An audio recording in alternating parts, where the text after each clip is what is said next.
Mr. President, Division Director, fellow Toastmasters, guests. Personal sustainability comes from creating a foundation that allows us to end life well, not just start strong.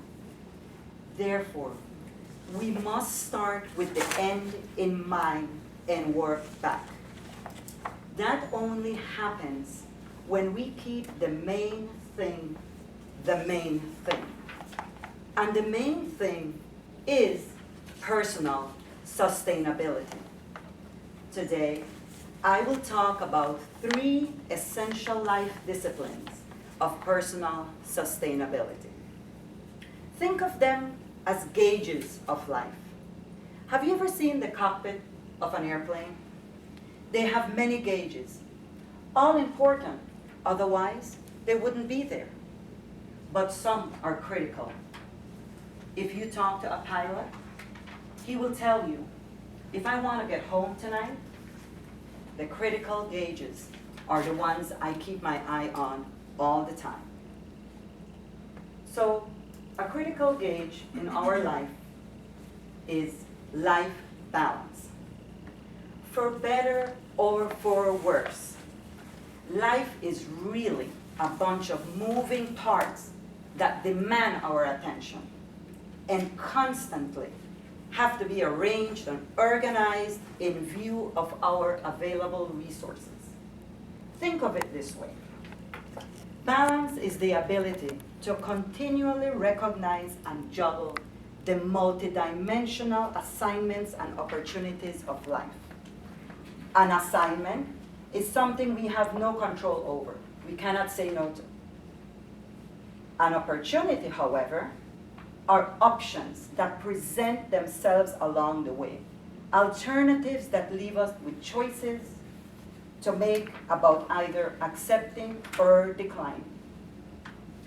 Some questions to assist us in the assessment of our balance is my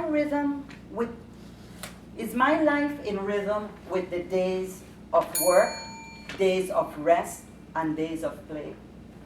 Am I sleeping well? Does one of my children particularly need me in this season of life? How is the romance in my marriage? Do I need a day away to realign my life? If we don't know where we are, it is difficult to make the proper adjustments to maintain our equilibrium.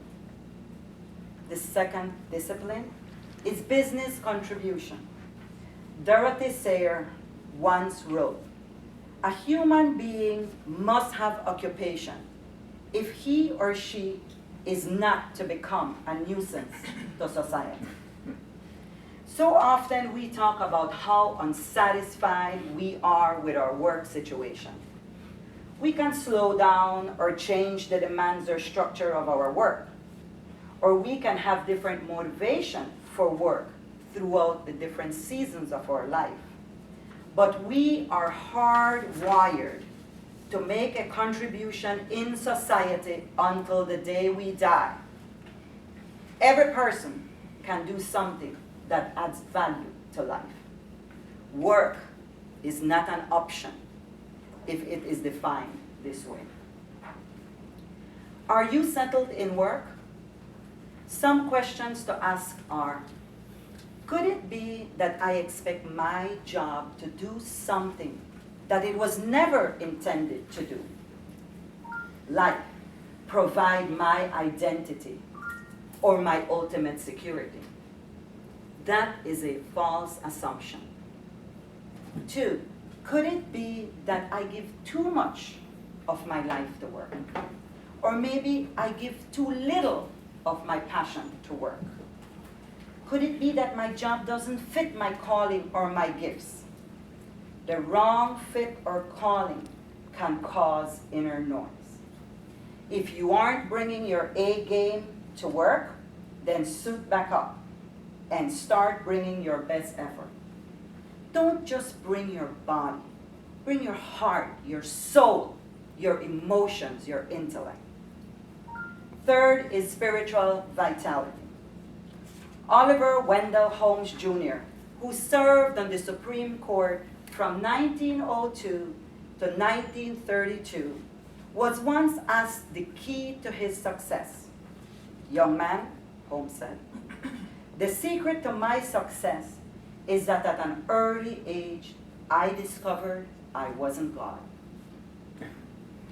That undoubtedly is part of the equation, but only half. Because realizing that I am not God doesn't automatically connect me to God, who is there and waiting. Without a question, there is spiritual side to life. I don't know anyone that would disagree. We might not all agree on the core essentials of our faith or how our faith ought to be expressed, but the importance of it is eventually universally understood.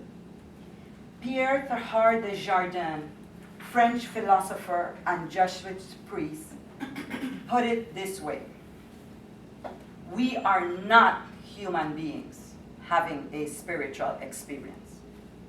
We are spiritual beings having a human experience. Some questions to ponder. Am I authentically engaging in the arena of the spiritual, or have I declared it a high-risk, don't touch zone? What is the condition of my heart, and how am I doing with regards to the unique temptations of my life? Are prayer and scripture a regular pattern of my life? When was the last transformational encounter I had with God? Take a couple of minutes every day and write 5 things you are grateful for and anything that is weighing hard and heavy in your heart. In closing, like the critical gauges of the airplane, these 3 disciplines of personal sustainability won't prevent us from flying through the storms of life. But if we understand them, and if we make good use of them, they will help us navigate those storms so that we don't reach our destination full of regret, disappointment, and dissatisfaction. We will instead reach our destination of life full of contentment, affluence, contribution, and love. Let's go.